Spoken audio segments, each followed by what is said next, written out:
Hello and welcome. I need to first speak to the elephant in the room. I'm just kidding, it's not the elephant. It's the Otis in the room, aka my cat, who is currently itching his ear, licking his paws. He's making himself known, you could say. He wants you to know he's here and that he is participating in this content, If you've never been here before, you may not know about Otis, aka my bestie, aka my number one guy, but he loves to be involved in everything that I do, which we love. And if you are new, let me introduce myself before I get too deep into this episode and I forget to. My name is Mallory Page. I am a registered dietitian, and my entire purpose with anything that I share is to give you the non-diet perspective that we do not hear about often. So talking about wellness, nutrition, fitness, ED recovery, current events, anything from a perspective that isn't diet culture, because most of what we interact with is diet culture, which really is this pervasive belief that the size of our body is more important than anything else. Mentally, physically, emotionally, all of it. And so when you listen to anything that I share, it's not meant to be telling you that this is right and this is what you have to do. It's meant to provide you with information that you may not have heard before so that you can make a decision about what works best for you.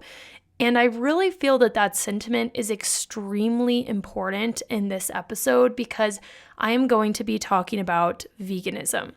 And I understand and want to share first and foremost that being vegan is so much deeper than health issues for many people. It's ethical, it's economical, and it's moral, it's related to people's values. I completely understand all of that. And we're going to be talking about that throughout this episode. And I think it's just very important to keep in mind that as I share, I'm not trying to say that someone should or should not be vegan. I am hoping to just discuss this because every single topic in the entire world, pretty much, can be subject to having pieces of diet culture get intermingled with things of good nature. And there can be diet culture that shows up in anything. And I want to give you guys the real facts on this. And we'll be talking about why we are discussing veganism, what veganism is, the history of veganism, the research around veganism,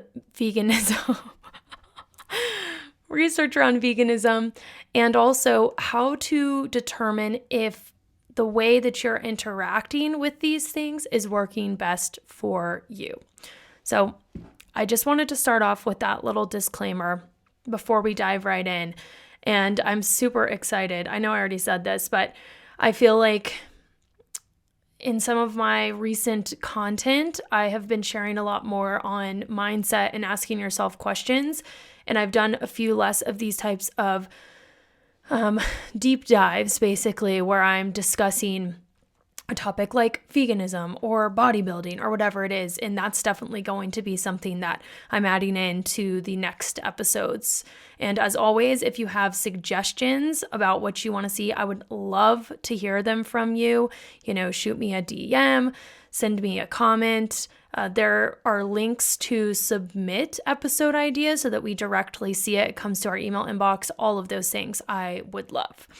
So I think I already covered this some, but why is it important that we talk about veganism? First of all, veganism is a powerful movement. And so whenever we see something that has a lot of power behind it, I think that it's important to discuss it so that we can make sure that the information that we are utilizing in order to make decisions around how we want to act or interact with something is truly beneficial. Second, as I mentioned a little bit before, anything can be infused with pieces of diet culture. And it's very key to make sure that whenever you're interacting with something, you are doing it in a way that works for you. And I want to share that I know because if you know me, you know that a lot of what I do is help people with their relationship with food, body image, and exercise. And I've had many people come to me before saying, I've worked with someone and they told me that I couldn't be recovered and be vegan. And I do not personally believe this. I have helped clients that are vegan to full recovery in their relationship with food and their body. So I'm not someone that has that belief. But I have also had clients that have come to me before that have had disordered relationships with food within their veganism. And both of those things can be true at the same time, that not everybody that is doing veganism is being disordered, because that's just simply not true at all, in a very faulty mindset. And also that there are people that do veganism for disordered reasons or are struggling with disordered eating within that as well. So, of course, to start off, we need to talk about what the heck is veganism. So, simply put, it is the practice of eating only food not derived from animals and typically avoiding the use of other animal products. Personally, I have seen that there are different kind of categories of vegans. You have your stricter vegans, which avoid obviously any animal-based food, but also even foods that animals may have produced. So for example, a very strict vegan is often avoiding even honey. They're also, of course, avoiding products with animal ingredients, products tested on animals, and even sometimes products that were made using any type of animal-based product. So for example, some sugar is actually refined via bone charcoal. So some really strict vegans wouldn't even eat normal sugar because it could potentially have been made through a process that was using an animal. Now, other vegans are less strict. They don't necessarily follow all those same guidelines. And there are even some people I know that are kind of flexible in their veganism and try to purposefully use it as much as they can. But then sometimes, let's say they are with someone and someone makes them a baked good and that baked good has butter or eggs in it, they'll eat it because of the scenario. Now, I'm not saying one of these is what you should or shouldn't do. I just think it's important to note that there's a lot of variation to how someone can interact with being a vegan and what that definition actually means. And of course, too, important to acknowledge that veganism is really a step up from vegetarianism and being a vegetarian. And we're actually going to talk about the history of veganism and touch on how vegetarianism was kind of at the core of that in the next section. But before we do, I do want to speak to the different reasons why people go vegan. Now, there's tons of them, but I think that this is kind of a unique situation because in a lot of other kind of lifestyle-based nutrition choices, it doesn't usually come down to more moral or ethical-based things.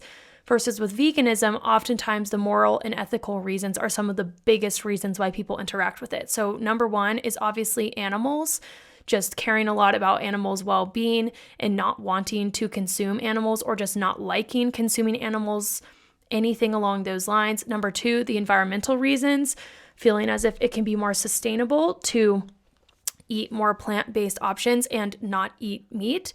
There are some people that do it for the perceived health benefits, which we will talk about these health reasons later on in the research section.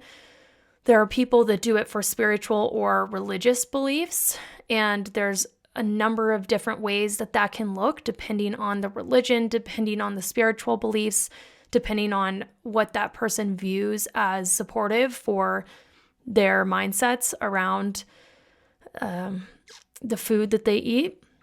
And then also, I will say that some people do this for taste reasons. They do not like eating meat, they don't like eating eggs, and they don't have an enjoyable experience consuming those products. And even taste, texture, just experience overall, not enjoying that. So all of those can be reasons, and there are also more. There's not just those reasons. Those are just the most popular ones. But if we look back to the history of veganism, we can actually see that even though the term veganism was coined in 1944, which wasn't that long ago when you look at, the history of the world, the concept of avoiding eating animals actually has traced back all the way to ancient Indian and East Mediterranean societies. So vegetarianism was first mentioned by the Greek philosopher and mathematician Pythagoras. I'm sorry if I said that was wrong. Pythagoras of Samos. The thing is I look up the words that I'm going to say before these episodes so that I can pronounce them appropriately, because that's important to me. But then by the time that I get to the episode, I'm pronouncing it wrong, despite my effort. So I really do greatly apologize for that. But anyways, it was mentioned all the way back to 500 BCE. So freaking long ago, right? And this really came down to that people, especially followers of Buddhism, Hinduism, and Jainism, think that humans should not inflict pain on other animals. And so therefore they should not be eating them. But in November of 1944, a British woodworker named Donald Watson announced that because vegetarians ate dairy and eggs, he was going to create a new term called vegan to describe people who did not. So tuberculosis had been found in 40% of Britain's dairy cows the year before, and Watson really used this kind of as a launching point and claimed that it proved that the vegan lifestyle protected people from tainted food. And so 3 months after coining the term, he actually issued a formal explanation of the way the word should be pronounced, which is vegan as we know it, not vegan. And he wrote about this in the Vegan Society newsletter, which had like 25 subscribers at the time. But by the time that Watson died at age 95 in 2005, there were 250,000 self-identifying vegans in Britain and 2 million in the US. So that's a pretty significant movement, especially when you look at the point in time in between those two things. Now, from around the time of 2005, we saw that between 2005 and 2019, there was a 30-fold increase in vegans in the United States. So from around 250, 290 in 2004 to almost 10 million in 2019. And this number, according to the stats that I could find and that were present online, is just growing. And although it's very hard to say, it's estimated that around 1% to 2% of the population is vegan. Now, do keep in mind that when we are trying to get statistics on this stuff, it can be quite hard, because how do you easily measure how many people are vegan? How do you easily measure how much this has increased other than looking at like search results and stuff like that? But what we can say is there has definitely been a consistent increase in popularity. And personally, when I think back to some of the years between 2004 and 2019, I'm trying to think of the exact time. I'm probably thinking around the age of like 2010, 2015 even. There was such a huge push for veganism online. I remember watching YouTubers that were vegan. Obviously, we all know Freely. You guys need to let me know if you remember Freely. She's still going. She makes comments. If you make a video about Freely, I'm not even kidding, she finds it every single time. It's actually wild. Like, she finds every video online and she will leave scathing comments. So she's still going strong. But I remember not only was there this huge rise in vegan YouTubers, the smoothie bowls, the potatoes, a lot of people just kind of talking about veganism more than it had ever been talked about before. And then also there were really, really big scandals of people online that talked about their veganism that then were no longer vegan. So there was someone I used to follow named Bonnie Bray, and her boyfriend were both vegan influencers. And I remember she went off of veganism for personal reasons, and they actually ended up breaking up, her and her boyfriend, just because there was a lot to it. It wasn't just because she was no longer vegan, but there was just so much going on within that movement. And I think it's really interesting to observe that. And similarly, very interesting to observe right now how it feels like we're going to an extreme with the carnivore diet. Like it almost went from one end of the spectrum of like raw vegan, only uncooked like vegetables. I'm not saying this is what everybody did. There was a movement for this though, to the other side where it's now like only eat meat and carnivore. You know, there's just some interesting kind of extremes on one end of the spectrum or another to look at. And again, very important to note, I'm not saying that all the vegans during this time were doing what was seen online. I'm just saying it's interesting to see how it is that people interacted with veganism. So when we look at veganism nowadays, what we often see is that there are a lot of very strong opinions from both people that choose to do it, that feel like they have to defend themselves, and from people that choose to not do veganism that are adamantly against it. And I think that this especially comes from the carnivore diet movement. And yet, oftentimes what I see is that the research around these things isn't brought up as often, or the research is kind of like weaponized on either side in a way that maybe becomes a little bit unclear to someone that's not as well versed in it. And in the description, I will include some links to some studies that I'm looking at to talk about the research on this. But I think what's really important to note is that this is not something where we can definitively say this is 100% true about veganism on either a pro or a con side. So I'm going to discuss some of the most commonly deduced themes that we can see through scholarly research around veganism that are both true, and then the things that I think are untrue that people try to say. But we really just need more research to be done to fully be able to say things more definitively. And I think the issue is, and I'm sure many people that are vegan, this is frustrating for them, it often becomes like this pro-meat versus anti-meat type of debate. And I don't really think that that's what this should all be about at its core. I think that I don't know. I just think that it's interesting when you see what people say about whether or not you should be vegan and like where they take it. And I think sometimes they're purposely missing the point of why people choose to be vegan. But here are some of the pros that we typically see. Reduced risk of cardiovascular disease, enhanced control of type 2 diabetes, reduced risk of cancer, in improving the environment through doing this, and overall increased quality of life. Now, if we were to go through these, let me explain some of the main reasons as to why these claims come up.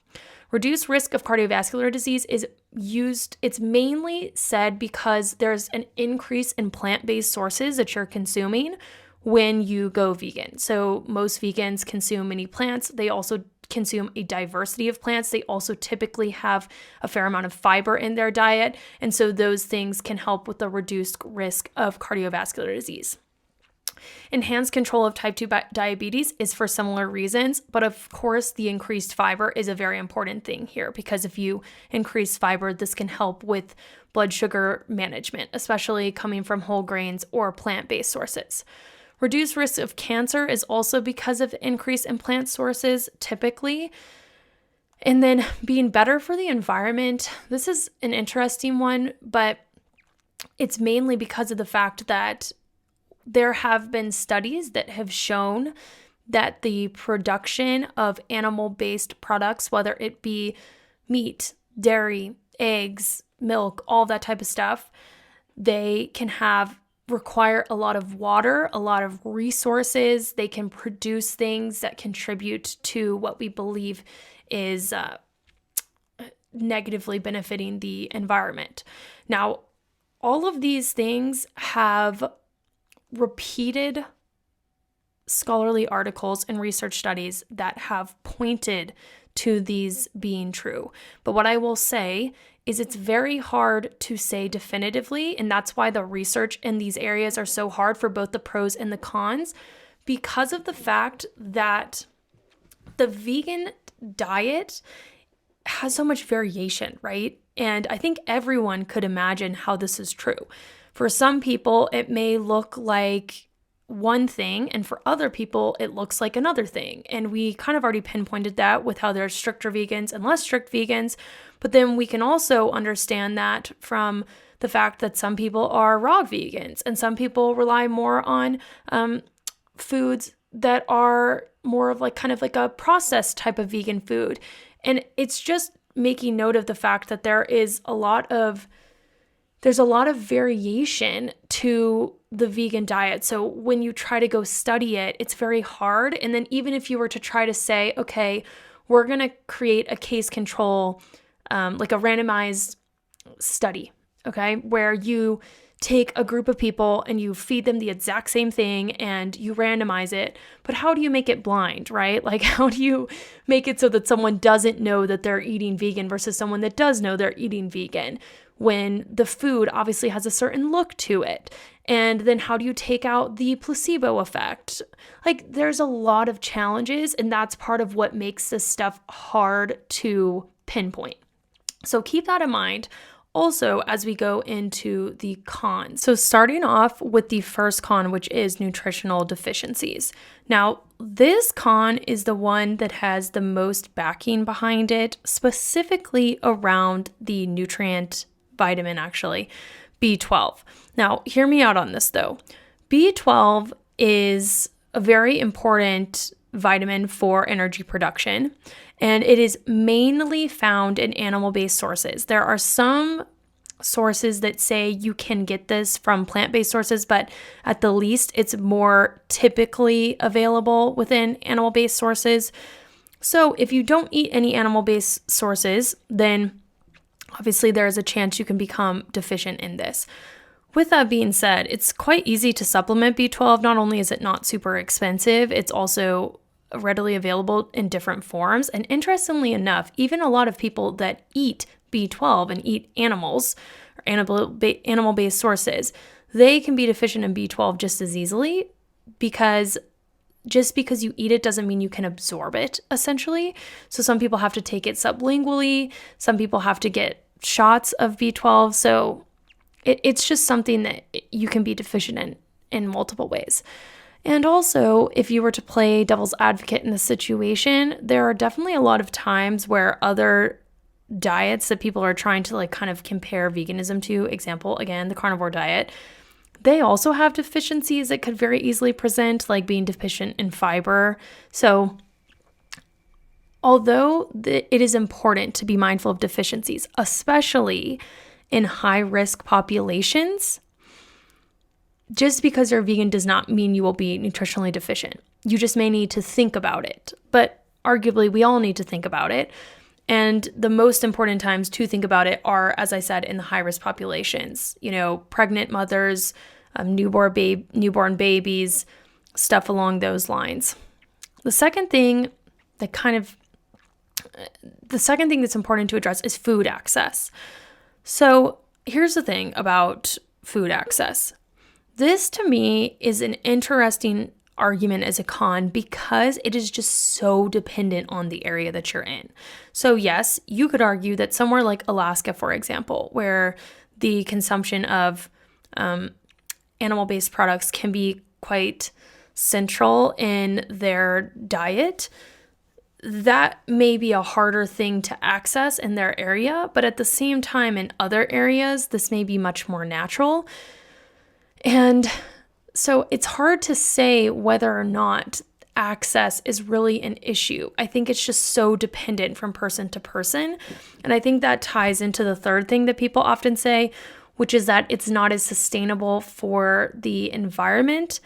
This is quite an interesting one for me because usually we come down to this idea that you purchasing something that's not native or local to the area, such as an avocado, as a vegan, could put more of a strain on the environment than just eating something else.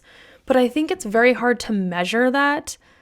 And in the bigger picture, I think that the ideal situation is if more of us could focus on things that are local to our own environment, whatever that may be. But of course, that requires easier food access, and there's a lot of things that prevent that from happening right now. So again, I don't think we can say conclusively whether or not that's really a case in veganism. So similar to the last two, I don't think I just said a word. Similar. I don't believe these two to be true, but they are commonly used in the cons argument, so I'm going to talk about them. Number one, you need to eat meat to be healthy. I just think we have enough research that proves that's not the case, but I also think it, of course, depends on the person and what they need. I think a lot of the people that are really strongly trying to share that you have to eat meat are very pro-meat, and so you kind of have a case of like a bias there, right? So everyone has bias. Every single person on this world, on the earth, right? And we all have our preferences and thoughts. You know, I have a bias of thinking things in a non-diet perspective. Someone else may have a bias of thinking things in a diet culture perspective. So someone that is vegan, very, very adamant about veganism, you have a bias that leans towards veganism. Someone that's very obsessed with the carnivore diet or meat has a bias that leans towards the carnivore diet. But it's important not to allow bias to try to make us believe that our bias is truth, and to have all the information that we see then be trying to prove, quote unquote, what we think, right, to an extreme. So I think this is a case of like, no, even if there are benefits to meat, that does not mean you have to eat meat to be, quote unquote, healthy. And then even what does healthy mean, right? The second one is not enough protein if you eat vegan. This also is not true. Now, of course, meat is the most easily utilized and quickest form of protein. If you were to compare plants to meat, typically meat has more protein when eaten in like a smaller amount than the amount of volume it takes to get that protein from plant-based sources.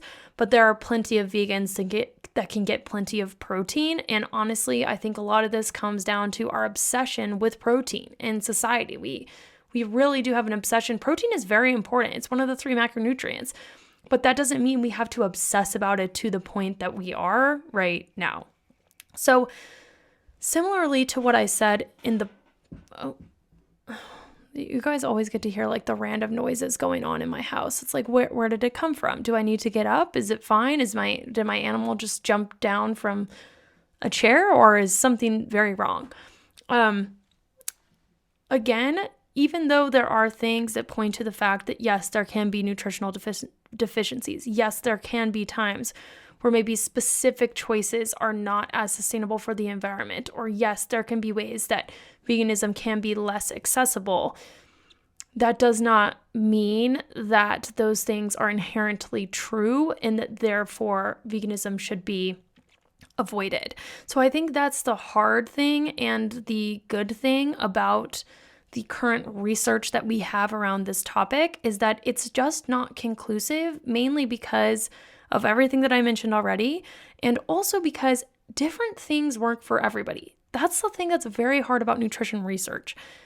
There's no one-size-fits-all approach, and it differs depending on your region. It differs depending on your background. It differs depending on what makes you feel good, how you grew up, what your religious beliefs are, what your moral beliefs are. Like, it's just so different, and I don't think that the conversation should really be, oh, if you do this, it's bad if you do this because your health will be harmed, or it's good if you do this because it's better for your health. I think it should be figuring out what makes you feel good holistically and making sure that the choices that you're making align to that. So I'm going to present some questions that you can ask yourself to see if engaging in a vegan diet is a good fit for you.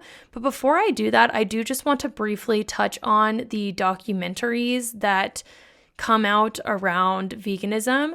So this is a very complex topic, and I don't feel like I want to talk too much about it in this episode because I really think every documentary out there needs to have a deeper dive in order to be adequately represented. But what I will tell you is that when someone is making a documentary, they are crafting a story. And it doesn't mean that a story is untrue or true, right? A nonfiction book crafts a story and a fiction book crafts a story. But you do need to remember that the person that is writing the story, directing the story, has particular objectives and their own particular beliefs. And sometimes those beliefs can shield them from actually sharing things that are objectively as true. And it's not a back and forth discussion, right? It's kind of more so one viewpoint. So there are things within these documentaries that are very real, that are well documented. And then there are things that I would say, when we look to the research, are not as true. And whenever something seems very extreme, and this is true of anything ever, if something seems very extreme, it's usually not true. I've seen it time and time again. At least it is not universally true. And that is the unfortunate thing about how we see a lot of information presented, is that it's presented as if it is universally true, and that is simply not the case. Different things work for different people, and I really feel like our society would so heavily benefit from starting to step away from the constant extremes and the desire to be able to put things in a box when it comes to very complex topics, and instead leaning into individualization and empowerment of oneself in order to decide what works best for you. So, here are some of the questions that I think can help you address whether or not choosing to engage in a vegan diet is the best fit for you. Number one, why am I choosing to do this? So this is a question I always ask clients that come to me that are wanting to know more about if the way that they're engaging in veganism is disordered or if it's beneficial to them. Many times the clients that it's coming from the best place for them, I'm not saying that this means this is a good reason, is because of the moral, ethical reasons and their personal preferences. The things that sometimes throw up a little bit of a red flag from a disordered perspective are when they do it to particularly change their body, when they do it because they think that it's the only way to be healthy, when they're doing it purposely to restrict calories, and all of these are reasons that I have heard. Second, how does this make me feel? I do think it's very important to keep in mind how we feel when we're doing something. Not only physically, do you feel energized? Do you feel like you are full and satisfied throughout the day? But also, how does this make you feel mentally, emotionally? All of those things are very important. And even if you're answering this question thinking, I'm feeling really low energy lately, and you are engaging in this, it can always be a sign even to get some of your nutrition checked. I mean, that's true for anything, whether you're engaging in a vegan diet or you're not, right? Making sure that you're actually getting enough nutritionally, calorically, and really supporting your body, because with any way that you eat, you can accidentally not be fueling yourself enough. 3, am I ensuring I am supplementing in any areas that could potentially be something I get deficient in? So, similarly to what I was saying above, B12, are you making sure that those amounts are good because of how much that can contribute to your energy? That could be something that you want to keep in mind. I have a hair in my mouth, and isn't that the worst feeling? Ugh, the worst. And I think these 3 questions, honestly, just answering these can be so important. And if you are kind of in this place where you're trying to decide if you want to engage with this, I also think it's very important to ask yourself, how am I going to check in with myself and make sure this is working for me? Because there are a lot of ways that we can incorporate more plant-based foods and also be mindful of our own impact on the earth and in general, without having it be something where you feel like you engage in veganism. And I'm not saying, again, that choosing to be vegan is the wrong choice, but I do think it's important to respect that different people have different things that work for them. And there are ways that we can all be mindful of our choices and how we show up around food and in our life. I hope that you enjoyed this episode. I really love diving into these types of topics, but I also know that because they're so nuanced, it can be challenging because there is ultimately so much we could discuss. I mean, we could sit here all day kind of going back and forth between the different pieces of research and what people try to use on both ends of the argument and how this is showing up in culture right now and some of the movements. I mean, we've seen people that were raw vegans going to raw carnivores, and we've seen people it's all over the map right now, and that's why I wanted to do this episode. But my hope is not that I told you what you should or should not do. It's that I presented information in a way that helps you to decide, how do I want to view this? How do I want to interact with this? And if you have further questions, please reach out to me. I'm happy to talk through it, always. And let's see, what are the other things? Oh, our diet culture scale. I feel like this is almost impossible to rate on a diet culture scale because I think that someone could go into anything, whatever it is, and be very high on a diet culture scale or very low. And that's why I try to prove the point that I'm proving in this, that it's all about how you interact with something.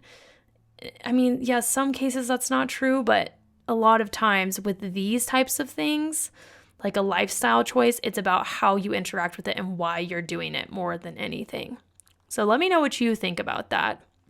As always, there's my information in the description, my Instagram, ways to work with me, doing free calls with me, all of that kind of stuff. And I hope to see you back here next week.